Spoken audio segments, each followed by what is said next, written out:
Last year, Congress passed a landmark environmental law. It was enormous, the biggest climate bill of its kind in the U.S. And the bill, as amended, is passed, throwing $369 billion at the climate problem. But even that wasn't enough. The Inflation Reduction Act left the U.S. with no realistic path of meeting its stated goal of zeroing carbon emissions by 2050. At the rate we're still pumping planet-heating carbon into the atmosphere, today's heat waves will likely come to seem downright pleasant. Now, in a perfect world, America's political parties would be fighting about not whether climate change exists, but how to fight it. But here in our imperfect world, only one party has vowed to fight climate change. The other party has vowed to do... They say that we had hurricanes that were far worse than... Who says that? You mean Well, the people people say on the phone? And no government on the planet can do anything to stop climate change. When they start talking about things like global warming, they typically use that as a pretext to do a bunch of left-wing things. Is there anything that the National Forest Service can do to change the course of the moon's orbit? Obviously, that would have profound effects on our climate.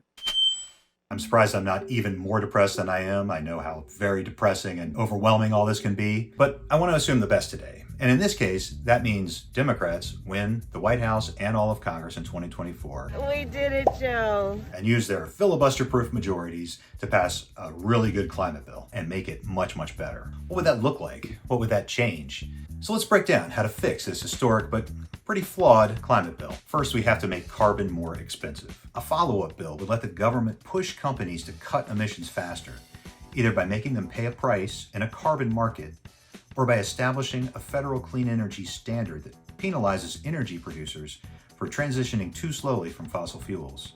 As history's biggest emitter of carbon, the U.S. has absolutely no excuse for lagging its peers in putting a price on this stuff. A new bill should also include killing a self-defeating rule that the government can't issue new offshore wind leases without also issuing new offshore oil and gas leases.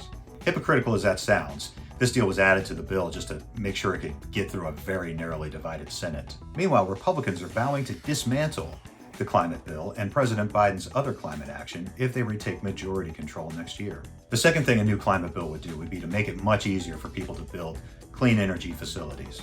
The good news is that clean energy is cheap and getting cheaper. It costs less to install and run new solar and wind power equipment than it does to start up new fossil fuel plants. Investment in clean power has surged to nearly equal that of its dirtier counterpart. The bad news is that the process of getting clean energy facilities up and running and connected to the power grid is being strangled by regulations and lawsuits. More than 1,250 gigawatts of clean power and 680 gigawatts of storage projects are stuck waiting for the go-ahead to connect to power lines. Wait times have ballooned to about 4 years. A new climate bill should include the permitting reform necessary to get these projects built.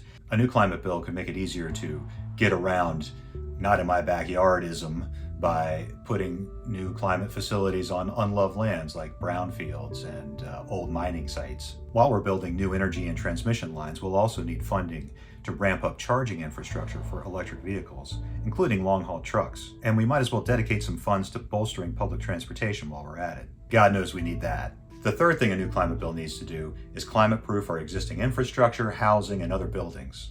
While we should do everything we can to slow warming and avoid even worse consequences, it's also long past time to protect our homes, offices, and infrastructure against both current and future catastrophes. A more effective climate bill would provide government money and oversight for adaptation and resilience, especially in vulnerable communities that are most at risk from climate change.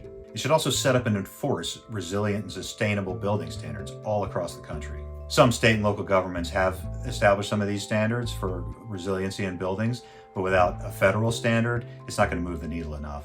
Climate-related disasters inflicted $177 billion in damages in the U.S. last year alone, and those numbers are becoming more routine. Spending $1 today on adaptation could avoid $6 in future costs. That's why spending on resilience isn't really a cost at all, it's an investment.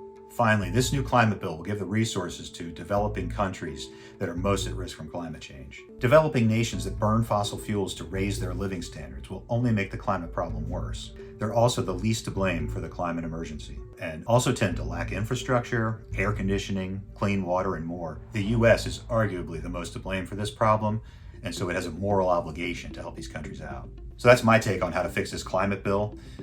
If you want to help, if you want to do anything, if you agree with what I said, if you disagree with what I said, but are still concerned about our future, then what you can do is talk to friends, neighbors, family members, and most importantly, probably politicians of all political parties to get them to help do what we can to secure our future. We talk about elections all the time as being the most important elections of our lifetimes, but the 2024 election kind of is, because it could be the deciding point of whether we have a livable climate in the future or an unlivable climate in the future.